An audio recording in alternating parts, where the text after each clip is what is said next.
Welcome to another episode of Halfway to Nowhere, the original small batch, handcrafted, artisanal podcast about nothing in particular. As always, I'm Nathan. And I'm Geoff. And today we are discussing Geoff's top 10 movie list. Okay, now after talking to you, I've got about 20. Okay. So I'm just going to rip through them. Take your time. So again, I look at this list that I have. Yes. And I think, A, I have just a bunch of top threes because I can't really pick. Right. But B, there's really only a few genres to this. Okay. Okay, so The Godfather. Yes. And I'm putting Godfather 1 and 2 Sure, that's totally fine. in with them for a few reasons. Yeah. For a few reasons, Godfather. Like, I've loved this movie since I was a kid, these movies since I was a kid. Yep. I love crime movies. And there's a lot of them on here. Yeah. A lot of shooting in mine. Interesting. It feels like I should have really branched out into something a little bit more. Like you've got the Human Connection movie the Brokeback Mountain and the King, whatever. Yeah, whatever. But mine, the Godfather movies, I don't know, there's something about the world of it that I love. Yeah. I'm a big World War II buff. Yes. So there's like a period piece kind of a feel to these movies. That's true, yeah. And in number 2, they actually, what they do is, so in the first movie, it's all about Michael Corleone, who's like the youngest son of the Godfather, and him taking over the family business. Spoiler alert, sorry, it was 1973. And that's Al Pacino, right? Yeah. Yeah. Before he became a caricature of himself. Right. Yeah. Yeah. So, and very understated. Yeah. So he did that role. It's all about him, and it's a really neat progression of him sort of taking over the family business. Yeah. And then in number 2, he's the Godfather. Yeah.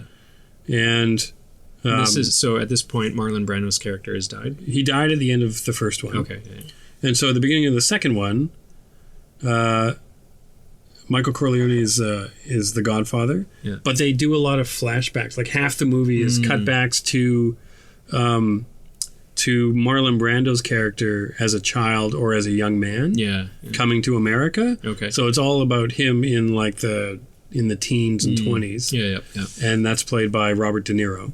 Okay. And it's just, those scenes are like, it's just amazing, the whole thing. Yeah. So, and the great thing, I was saying this earlier to you, like you watch the first Godfather and it's amazing. Yeah. And then you watch the second one and it's even better. Like it's one of the only movies that upped the first one. Yeah. They both won Best Picture. Right. You want to know another movie that won Best Picture? Like Rocky? Yeah. Rocky won Best Picture. Huh. And so did Rocky 2. Rocky 2? Yeah. Wow. Yeah. Someone may want to fact check that, but that's in my head, and I'm pretty sure that's true. Yeah. That's weird. There's been a few missteps. It's weird that Sylvester Stallone has an Oscar, is all I'm going to say. That he might have 2 is incredible. Yes. Anyway, and then, so you watch Godfather 2, and it's even better than the first one. Yeah. And then you wait a long time. Yeah. It's much like The Phantom Menace. Right. Godfather 3 comes out. Same disappointment I felt in 1990 going to a theater and watching Godfather 3. What was the gap between 2 and 3, do you know? 1974 to 1990. Holy crap. Yeah. Well, there you go, right? Yeah. That's a long time. And there was enough time for Al Pacino to become just ridiculous. Yeah. And apparently Francis Ford Coppola as well. Yeah. But the writing was awful. Yeah. It was just, and I've tried a few times. I've had like these little Godfather binge watching sessions. Yeah. And by the time you get to the end of number 2, like I must have misremembered it. There must be something there that I forgot. There's got to be something. It's going to be incredible. Yep. I'm totally in the mood. Yep. And you put it on, and it's the worst thing you've ever seen. And it was nominated for a Best Picture. Yeah. By the way, those are the worst movies when you so much want to love it. Yeah. But it's a bad movie. It's just bad to its core. Prometheus was like that for me. I wanted to love that movie so bad. Yeah. And it's just one of the dumbest written stories. I haven't seen it yet. God, because so everyone was like super into it and then horribly disappointed by it. The direction, the production design, the concepts in the story, all great. Yeah. Super great stuff. The actual characters, dialogue, and plot are fucking terrible. It was like 2 different crews made that movie. See, this is where the coffee table book is often better than the finished product. Right. Yeah, totally. Anyways. The making of. Yeah. Okay. tie. Okay. My next one. It's either Battlefield Earth, Urban Cowboy, or Staying Alive. I can't pick a John Travolta movie that I like more. Yeah. No, not those ones. Gotta go with Battlefield Earth. Pulp Fiction. Pulp Fiction. Pulp Fiction. Yeah. Now, okay, so Pulp Fiction and Reservoir Dogs are both on my list, so I might as well talk about them both. Sure. So, I still am a Reservoir Dogs guy. Me too. Over Pulp Fiction. Yeah. It's just a better movie. Yeah. It's better in that it is, it's on one set for the most part. It's like a play. Almost. It is very much like a play. Yeah. And and I remember watching it, and just it was such a tense movie. And so, like, I had never seen characters like that before. Yeah. I'd never seen dialogue done that way before. His dialogue was revolutionary. Yeah. That scene in the diner. The diner scene. Still to this day, I just love watching. Yeah, I could go back, and it makes me a little sad to see him try. Like every now and again, I think he tries to regurgitate that, and it doesn't quite work. Yeah, every now and again, but then it was just amazing. Yeah, and it's funny that you can watch some stupid conversation like that. Yeah, and just find it that engaging. I mean, that's what like in the 90s, the idea of just interesting dialogue that really centered around slice of life or nothing in particular became a popular thing. Like Seinfeld was all about that, right? That's right. Like just the conversations about nothing. Yeah. But somehow it's still interesting and entertaining because it's observational. Yeah. You know, and their discussion about tipping is brilliant. World's tiniest violin. Totally. And the Pulp Fiction starts that way too with the Royale with cheese. Yes. You know, the differences between America and Amsterdam. And Pulp Fiction as well, like another reason, it's like Christopher Nolan, like the playing with time. Yes. Yeah. So to watch Pulp Fiction, it's brilliant how he sort of shifts time around. Yes. And you can see characters in scenes after they've been killed. Yeah. And you try and trace it back, or they're wearing different outfits that show up later on. Yeah. It's just... That movie is also really good. And it's also good for, like, just some of the scenes. Mm-hmm. So Reservoir Dogs was great as a character piece and as a tense bit of crime. Yes. Noir crime sort of a thing. Yeah. And Pulp Fiction is great for me, for just some of the scenes. Like the scene in the 50s diner. Oh, great stuff. It almost feels like a love letter to a place he's been. Yeah. Well, he was always very, like, I remember, like, when Tarantino came up, there was a lot of talk of how derivative he was, or very he much so. He was accused of ripping off a lot of the end Japanese scene in Reservoir Dogs where they've all got their guns pointed at each other is literally lifted from a different Japanese film. Yeah. But whatever, man. Like, I know. Who cares? Yeah, he made it his own. That's right. So Pulp Fiction for that. Shawshank Redemption. Oh yeah. Okay, so this is one I'm not proud of. I don't think that's... This is the movie that I thought, like, I have to differentiate between the best movies and the movies that I will always watch, because I will always watch Shawshank Redemption. No, Shawshank Redemption is a good movie. Yeah. People criticize it probably because it's a little overly sentimental. Mm-hmm. But regardless, it's a well-done movie. I cannot watch it. Yeah. If I see it on TV... Yes, it's one of those movies. It's just, okay, this is what I'm doing today. Yeah, and that's it. Yeah. That, and this is not on my list, but The Green Mile. There's another one. That one I don't agree with so much. Really? Why? I mean, I thought it was... No, hokey? You know what? Hokey? Hokey, yeah. Okay, but Shawshank's pretty hokey. Apart from the rape scenes. I don't know. I felt that Shawshank was somewhat believable. Both written by Stephen King. Yeah. Well, that's the thing is, I think the director is Frank Darabont. Yeah. He's like the only guy who can turn, him and Kubrick are the only guys who can turn Stephen King's books into actually good films. Yeah. Everything else is just garbage. But Lawnmower Man, come on. Oh, that's true. My bad. I retract that. But yeah, so Shawshank, why? I love the characters. Yep. I'm a sucker for Morgan Freeman in pretty much anything. That was quintessential Morgan Freeman. Yeah, that was like height of. Yeah. He's done some real dogs, but But he's done some great movies, and this is one of them. You know, related to The King's Speech, that's a movie about friendship. Yes. Yeah. That's right. Yeah. And that scene at the end where he's where he finds the box under by the wall there. I love his acting in that scene too. I know. Just him looking around. I watched it again. A convict finding something. Yes. I watched it again the other day, and just the bit of him like peeking out over the wall. Totally. Just to check and see if anyone's there. Why is that so charming? I don't know. It was great. Every time. Yeah, that and just the sound of the birds. I was noticing that scene a lot. Yeah. And in the book, actually, it kind of ends there. It ends with the line, "I hope." Right. But he had, "I hope I make it to the border.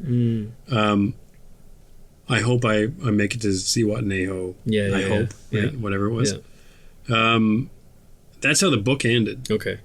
But in the movie, they did. Now, we talked earlier about like tidy packages. Yes. And how I don't generally like them. Right. I was really glad they wrapped this one up with the shot of him on the beach meeting up with Tim Robbins' character. Right. You wanted that. That was like a testing thing. Closure. I guarantee that was like a studio testing thing. It was guaranteed. Like, have to show that. If we don't show that, the audience will kill us. Yeah, exactly. Yeah, totally. Yeah, that's very true. I can see that. Yeah. Saving Private Ryan. All right. Okay, so we talked a while ago. Yes. About Steven Spielberg. How I don't like Steven Spielberg or any of his movies, and we completely forgot Saving Private Ryan when we were talking about Spielberg movies. We established that you think he's a pretty poor director, and you've seen 2 of his films. And then listening to it, I realized sometimes I can make assertions without any fact to back them up. But that's part of your you lead with your heart, right? Right? That's just me. Yeah. This is me. I'm just rolling with it. Just rolling with it. Infuriating people. Just throw it out there, see what happens. I can see why people don't like me now. People like you. Well, 4 of them do. Yeah. That's all you need in your life. It's just 4 good ones. All I need. What am I going to do with extra people? Nothing. Ignore them. Dead weight. That's right. Cut them loose. Yeah. Saving Private Ryan hits a bunch of things for me. It's World War II. Yes. It was like, so in World War II movies, which I love World War II stuff. Yep. Right? I love, I'll watch the History Channel over and over again. Yep. I'm a sucker for anything about the war in Europe. I don't know why. Yeah. There's a lot of guys who are, and I don't know what it is. It is a guy thing for sure. It's a guy thing. Not exclusively. My girlfriend, she loves that stuff too. Yeah. She's actually assumed the guy role in our relationship in that regard, because I fucking don't get it. I don't get it. Continue though. I don't really know what it is. All I know is like when I was in the first... well, you explained it really well to me one time. When I was a little kid, I used to draw World War II scenes on big sheets of paper all the time. Yeah. And I just was fascinated by it. Yeah. And then I used to watch the World at War documentary on the Knowledge Network all the time. Yep. It's just something I've always loved. What did I say?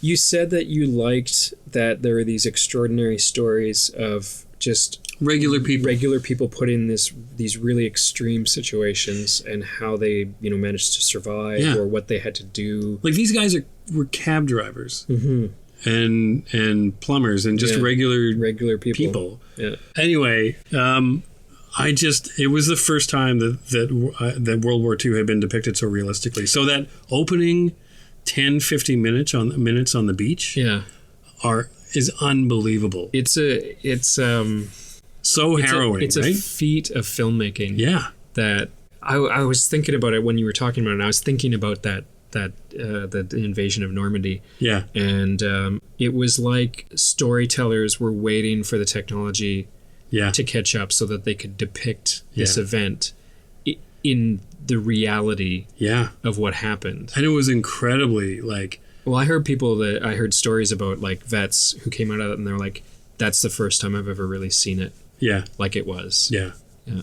And it was amazing that way. Like there's a construct to the story that I didn't like. I will say. The old man being okay, so I'll get to that in a second. Yeah. But the premise of the movie is that most of the Ryan boys have been killed. Yeah. They've discovered that one of them, the only surviving one, is somewhere in Europe. He got dropped on D-Day. Yeah. They send a unit to go find him and take him back to bring him back to his mom so she doesn't lose all of her kids. Well, you know, it wasn't actually so much about him being the last son alive. It was actually that it was Matt Damon. They needed to get Matt Damon out of there. They said, the War Office found out that Matt Damon somehow. Like, this kid is a rising star. Yeah. He's going to make many interesting films going forward. He's got all of those Bourne movies to make. Yeah, exactly. Like, what would the world be without those Bourne movies? Yeah. What are you going to do? You going to put the guy from the Hurt Locker in there? Whatever it takes, get him out of there. Yeah. Yeah. Yeah. Smart move. No, very smart move. So that's the which to me is hokey. A little bit. It was a little bit hokey. Do you think it's plausible that the... a little bit. It's a little bit plausible. Yeah. But generally hokey, which kind of goes to my whole anti-Steven Spielberg thing. Right. Great filmmaker, works with some hokey premises sometimes. He can be a little overly sentimental in some regards and kind of... He's like a normal... Not that I've seen any of his movies. No. He feels like the directorial version of like a Norman Rockwell painting. Yeah. A little over idealized in a lot of ways. Which in some cases I don't mind, but in others it was, so I don't get too attached to the movie for that. Yeah. What I love about it is I love Tom Hanks in that movie. That was a nice like Jim Carrey in Eternal Sunshine. Yes. It was a different role for Tom Hanks. He's just such a likable guy. I mean, you needed him at the heart of that movie. Otherwise, it would have just been... Remember the run he went on around then, though? Like, he was like the biggest movie star in the world, and he just did that. He did Castaway. He did like a number of movies. He's had eras, right? Yeah. Like, he's had the 80s where he was like the goofy guy in Big. And then he reinvented himself in the 90s and had this long run. Do you remember the Tom Hanks debut? Do you know what that is? The Money Pit? No. It's on TV. Oh, wait. Are you talking about like SNL? No. Bosom Buddies. Bosom Buddies, right. I don't think I ever saw any of it, but I do remember it. Where he and Peter, can't remember his last name, but they play two roommates who are staying in an all-women's building for some reason in New York. The only place they could find, so they have to dress up in drag, right, so that they can stay in the apartment. Right. Of course. That is a great hook. Yeah. Anyway, back to Private Ryan. So, and we also talked earlier about the scenes that just get us every single time. Okay. So the bookends to Private Ryan are the old guy. Yes. Who is Matt Damon's character. Yep. Going to Normandy for one of the anniversaries. Yeah. And seeing all the tombstones. All the tombstones, right? And then kind of reliving. And then he sees the tombstone, and then if the movie's a flashback. Yep. And then there's him at the end again. Yep.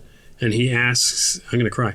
He asks his wife, like, because Tom Hanks, as he's dying, says, earn this, right? Yeah. And he said, was I a good man? Yeah. God, that's good. Every time. It kills me. I'm getting verklempt. Yeah. Just swat it away. Give me a minute. Yeah. Just a minute. So that one. Yeah. So that one gets me every time, no matter what. I had to put an animated movie in there somewhere because who's kidding who? I love animated films. And I didn't have one, and I really struggled with... I thought, okay, so as an exercise, I'm going to try and pick one of them. Yeah. It's got to be a Pixar one. Yeah. Oh, shit, I just thought of another one. Oh, no. That's not a 3D animated one. Okay, so I was struggling between Up and The Incredibles. You're right. Right? But then I just remembered another one. Which one?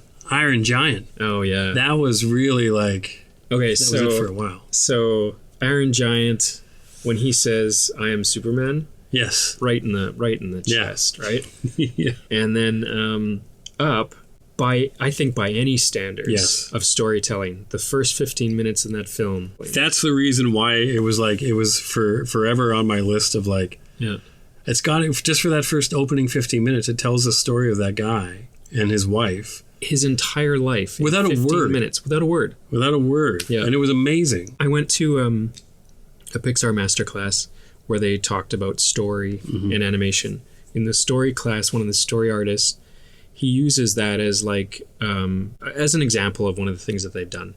And he shows not even the actual film. He shows just the storyboard set to music. And two things. One, every single time somebody's crying in the audience. And two, he has to leave the room because it gets him every time. And he can't watch it. That's amazing.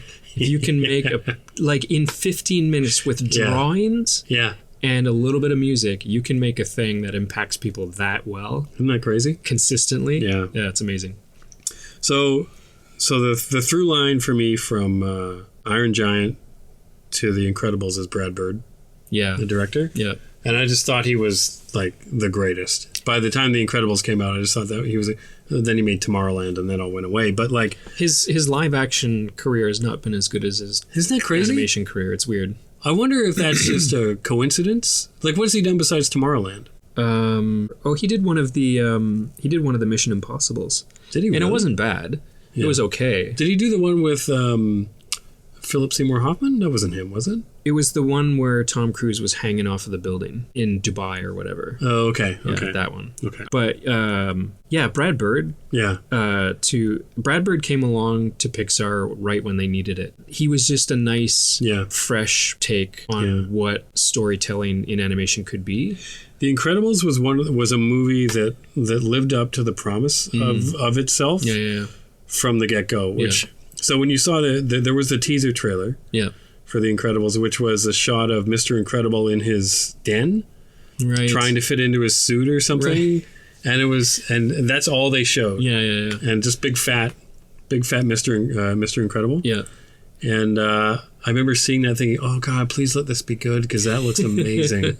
And the movie was better. Right. Like it was just such an homage to like those old superhero conceits. Yep. And the characters were great. Like the family was really believable and you cared about them. Remember how we were talking about superhero movies that like we would just love to see slice of life type stuff. Yeah. That's exactly what that film was. Yeah. They're superheroes like 10% of the time. Yeah. What are they doing for the other 90%? Yeah.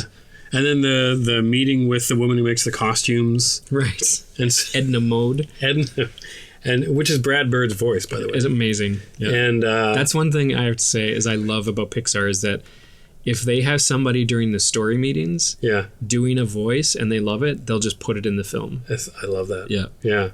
So all of those things and all of those like little behind the scenes sort of superhero gags that they did. Yeah.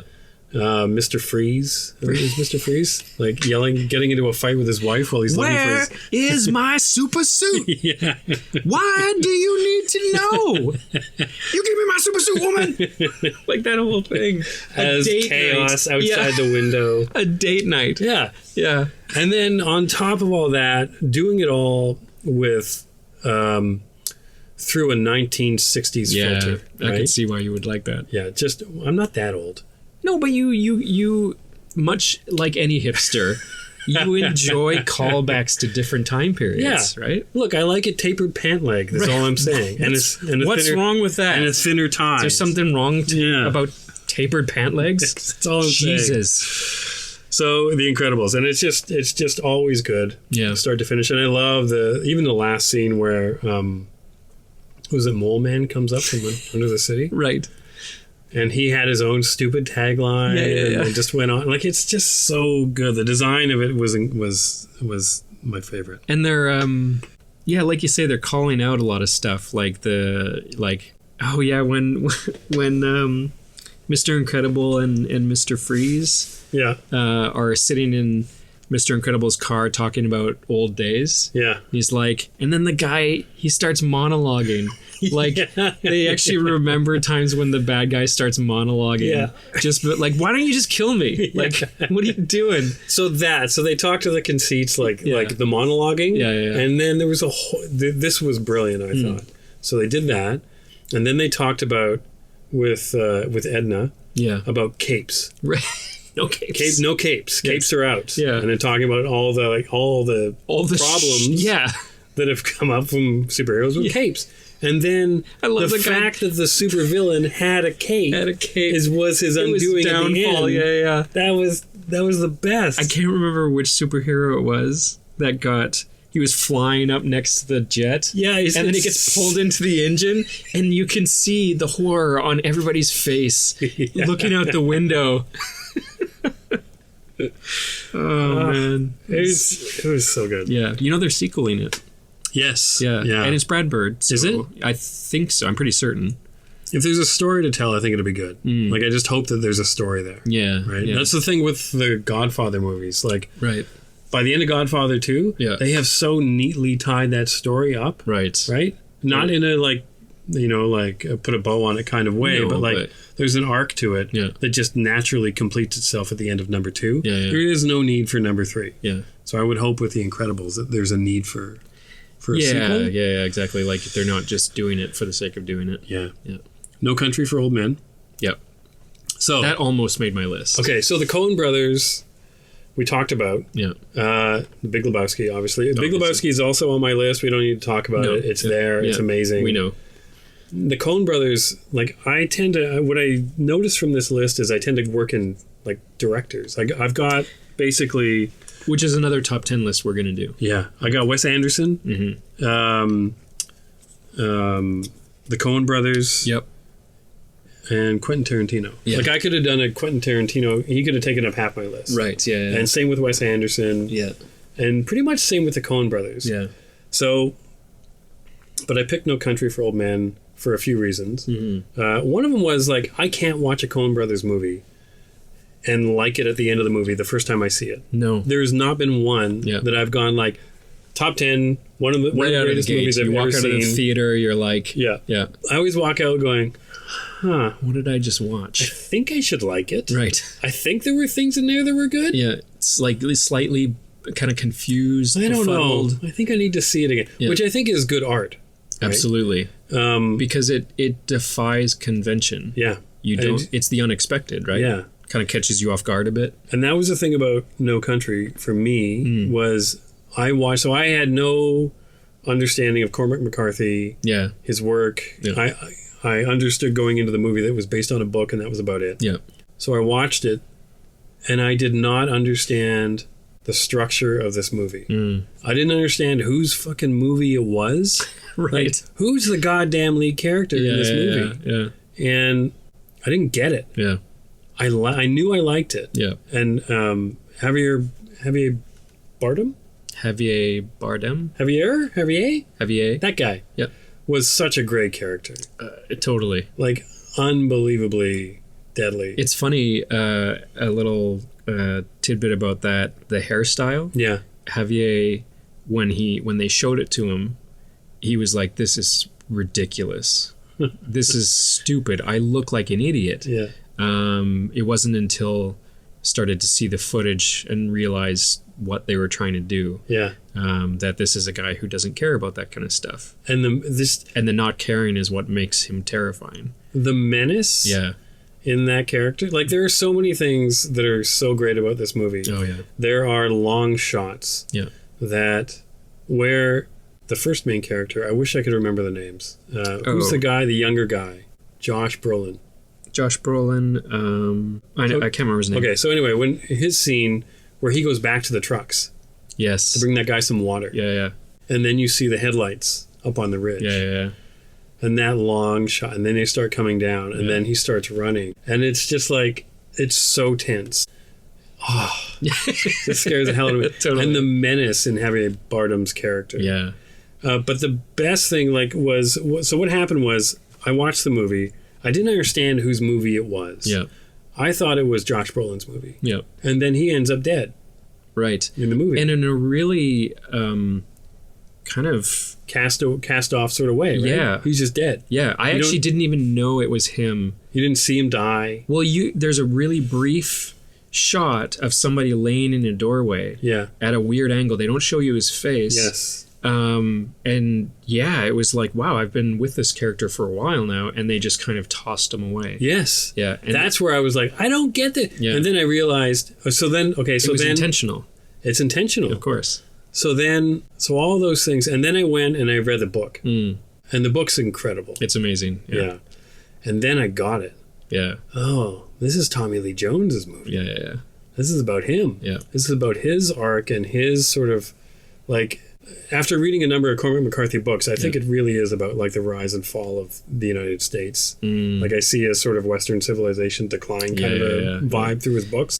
And I understood it more. And the great thing about when you read Cormac McCarthy is you could spend an hour on a sentence. You know what I mean? Like, so you could just eat it up. It's real prose. Right? It really is. Yeah. So what I did was I read the book, I understood whose movie it was, and then I went back and watched it again. Yeah. And there is a scene right at the beginning where it's an aerial shot tracking out over the desert. Yeah. Right? Yeah. And you're seeing the dirt and the bushes, and then it pulls up a little bit. And that scene was like, oh, they're basically shooting Cormac McCarthy's words. Yeah. You know, without any dialogue. Yeah. That's a perfect encapsulation of his writing. Yeah. That shot. Yeah. So I thought they were like the perfect directors for it, and so I've watched it a few times, and it gets better every single time I watch it. Yeah. There's one thing that I bet you haven't even noticed it yet. Yeah. Because it's such a subtle thing, and I missed it the first few times. Mm-hmm. There is a shot in that film that doesn't make any sense. It's after Llewellyn. That's his character's name. Yeah. After he dies, and Tommy Lee Jones drives over to the crime scene a second time. Mm-hmm. And he walks up to the front door of the apartment that Llewellyn died in. Mm-hmm. Doors closed, there's police tape. And what he notices is that the door handle has been shot out, which is the sort of trademark of this guy that he's trying to track down, right? Yeah. And there's this brief moment where Tommy Lee Jones pulls out his gun and he's standing in front of this door. I did see this. Thinking about whether or not he wants to actually cross the threshold into this world. Yes. And you actually see the sort of light passing through the door hole, and behind the door for a moment he's in there. He's in the room. Yeah. And he's got this crazy look on his face, and then Tommy Lee Jones opens the door and nobody's there. Yes, that's right. He's not in the room. So it was that shot of Javier Bardem more of what he was afraid of, like a metaphor for this crazy violence? Yeah. Or was he actually in there and he like jumped out a window? The way I remember that scene was seeing Javier Bardem in the hiding in the room. Yeah. But then not really being sure if he really was or not. That's the thing, is that I don't really understand. Which I think was intentional. Yeah. I think he was representative at that stage. Yeah. Like he wasn't like actually him. It was sort of more of just the idea of him. That's right. Which was great, because the idea of his character in the movie is way more terrifying. That's right. Yeah. Well, because he's violence that has no reason. Yeah. Right. And how do you deal with that? And that's really Tommy Lee Jones' entire struggle. Yeah. Is living in a world where it doesn't make any sense anymore. Yeah. You know. Trump. That's 100% true. Yeah. Okay. Then I had to pick a Wes Anderson. Yes. Which is not easy. You have to. And it is really hard. It is hard. And he's a guy who I think has only gotten better. Mm-hmm. Like I love his early films, obviously. I think he's becoming a purer version of who he is. And then I think he found his voice. And then I think he's just gotten better and better and better. Yeah. So I had Moonrise Kingdom on here. Right. And I know Moonrise Kingdom is your least favorite Wes Anderson. For whatever reason. I feel like I need to watch it again, but yeah, it is my least favorite. It may be the age difference, because there are elements to that movie that I love that just completely take me back to childhood. The character who does the interstitials with kind of like the nature film guy, right?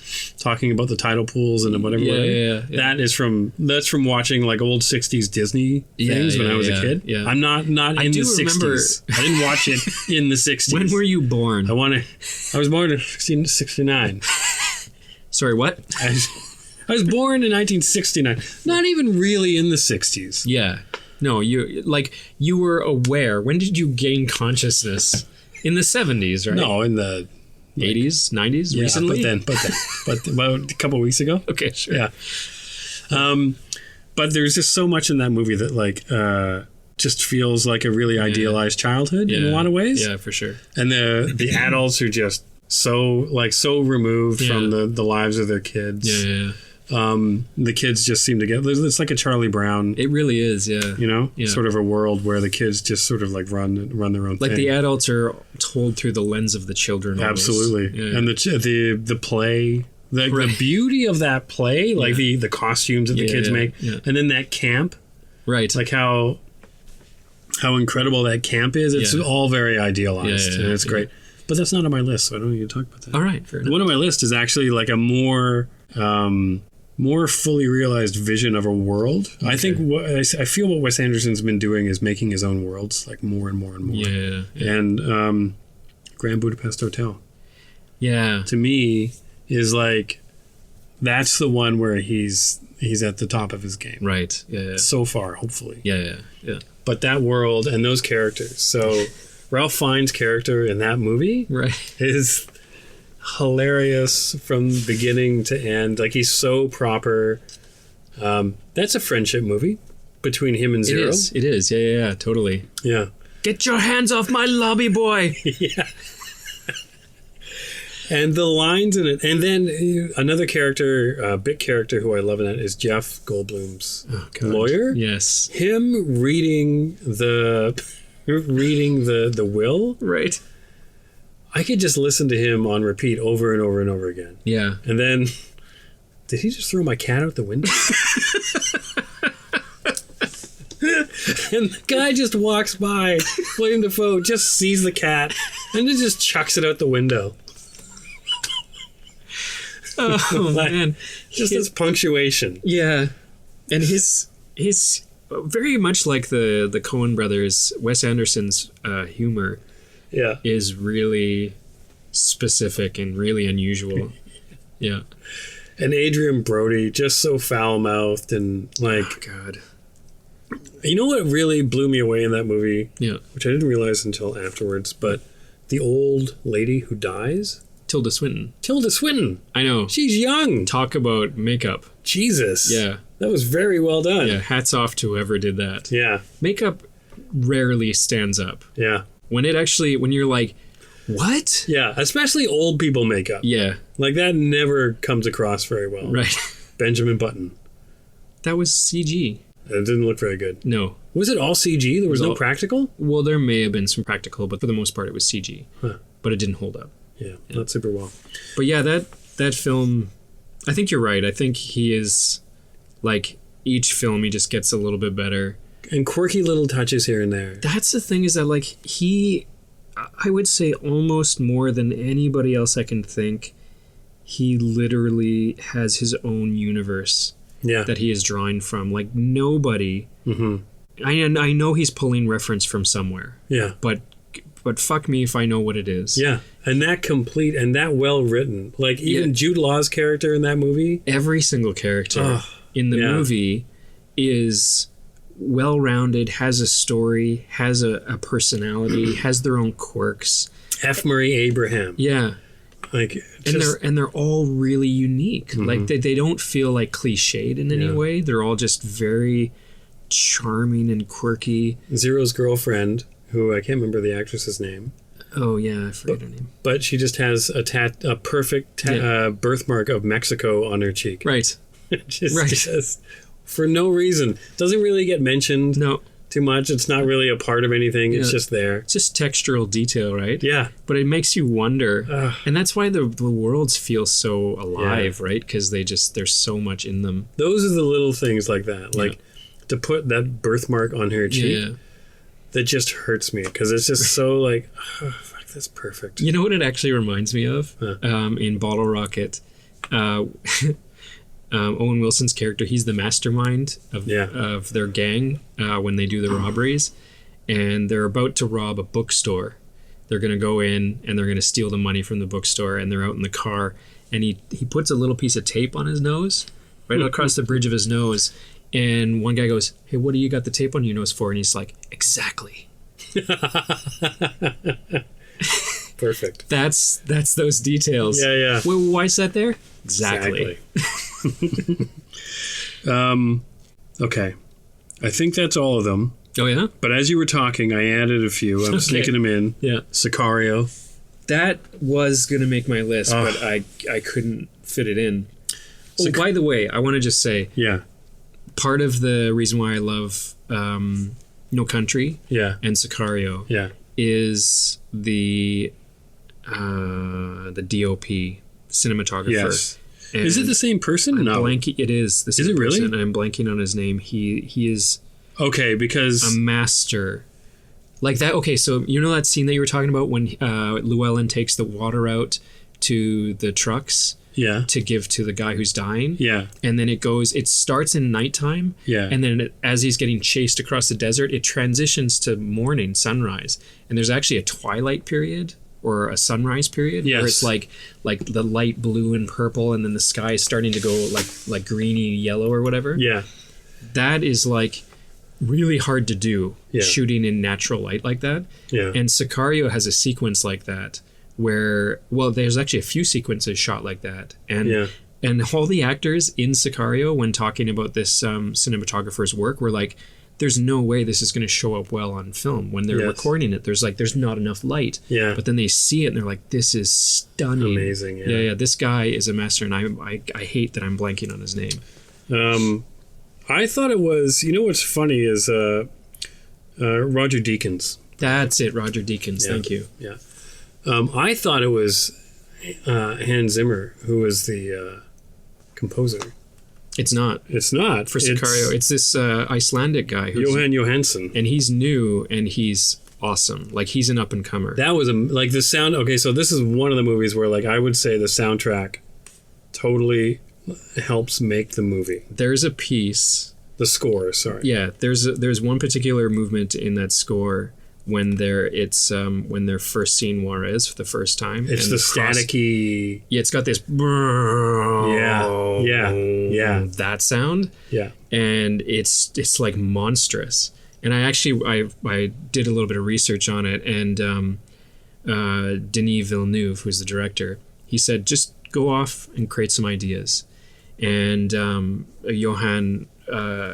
He's kind of like a hybrid of like modern technology, of like synthesizers and like digital technology, and classical, like strings and stuff like that. So he likes to just blend them and try to like coax different noises out of them and stuff like that. But anyways, they wanted something menacing for Juarez. Yeah. And he created this thing, and he's like, there's no way.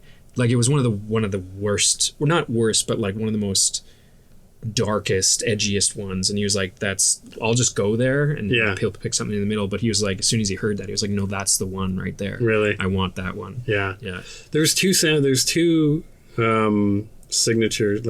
sounds in that score, and that's one of them. Yes. And the other one is I think it's based off of that, but there's like a distortion that he puts to it, where it starts to like break up the sound. Okay. And those two things were like, that's the sound of that movie. Yeah. And then there's like, I talked about No Country for Old Men. There's that initial shot.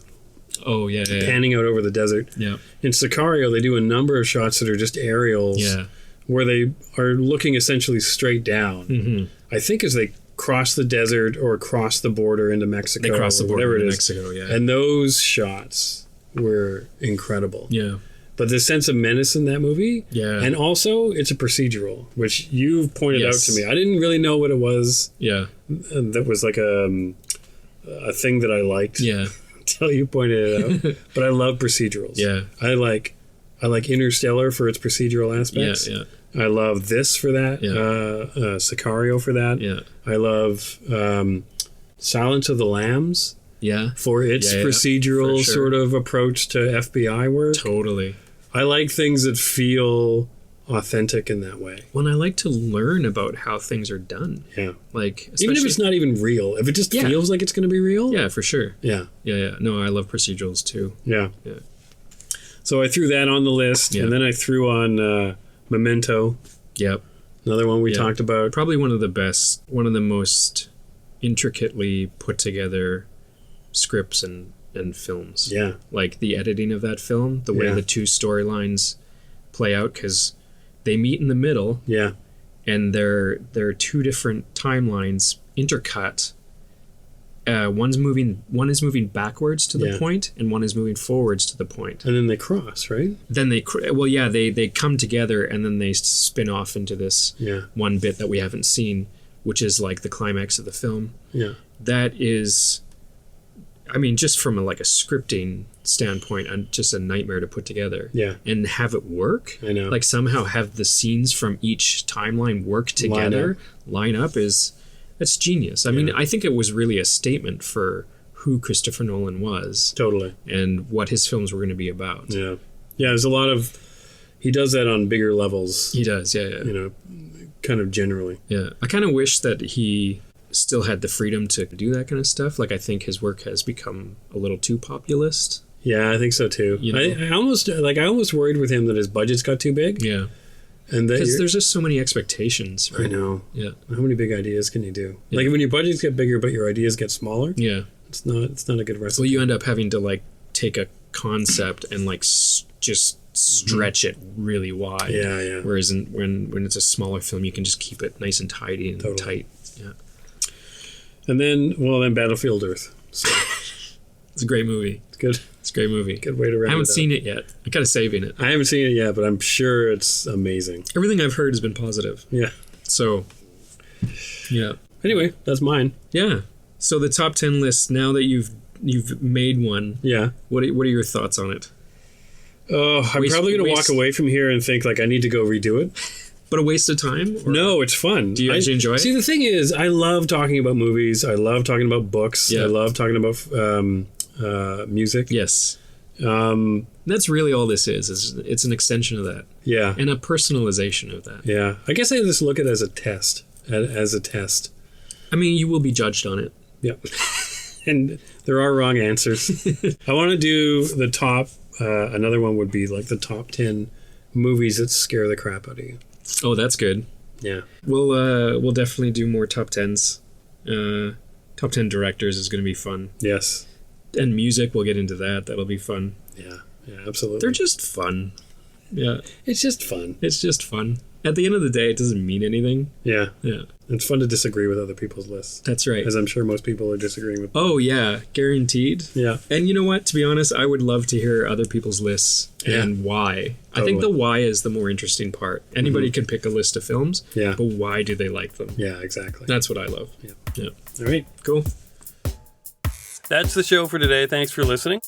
If you liked it, click subscribe below. And if you want to see more of my work, you can follow me at Geoff.Coates on Instagram, Geoff Coates on YouTube, or you can go to my website at satochicken.com. If you want to see more butts, that's a different website.